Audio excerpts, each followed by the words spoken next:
Yesus berkata lagi, Ada seorang mempunyai 2 anak laki-laki. Kata yang bungsu kepada ayahnya, Bapa, berikanlah kepadaku bagian harta milik kita yang menjadi hakku.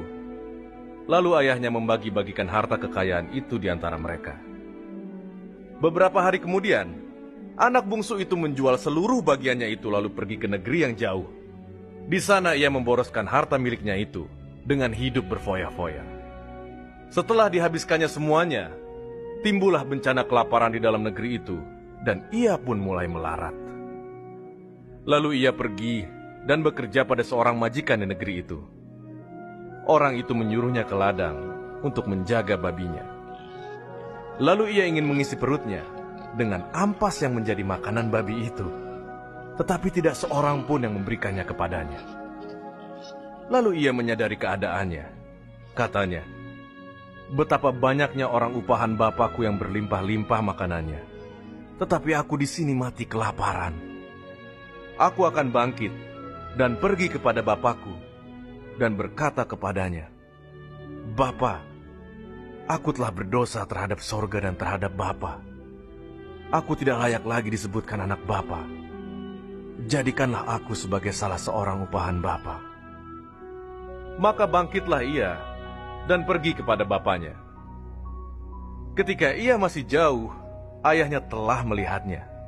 Lalu tergeraklah hatinya oleh belas kasihan. Ayahnya itu berlari mendapatkan dia lalu merangkul dan mencium dia. Kata anak itu kepadanya, Bapa, aku telah berdosa terhadap sorga dan terhadap Bapa. Aku tidak layak lagi disebutkan anak Bapa.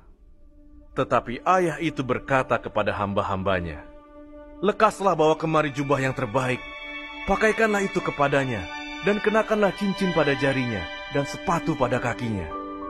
Dan ambillah anak lembu tambun itu, sembelihlah dia, dan marilah kita makan dan bersuka cita. Sebab anakku ini telah mati dan menjadi hidup kembali. Ia telah hilang dan didapat kembali. Maka mulailah mereka bersukaria. Tetapi anaknya yang sulung berada di ladang. Dan ketika ia pulang dan dekat ke rumah, ia mendengar bunyi seruling dan nyanyi tari-tarian. Lalu ia memanggil salah seorang hamba dan bertanya kepadanya, apa arti semuanya itu?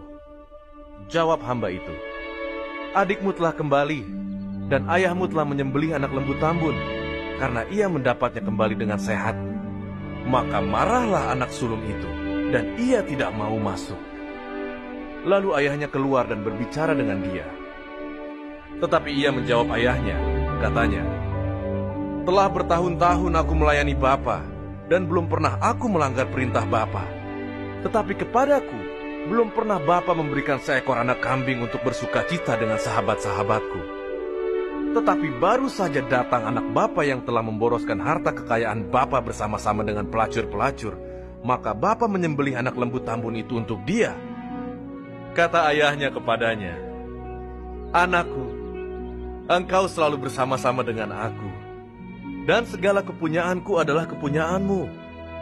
Kita patut bersuka cita dan bergembira, karena adikmu telah mati dan menjadi hidup kembali. Ia telah hilang dan didapat kembali.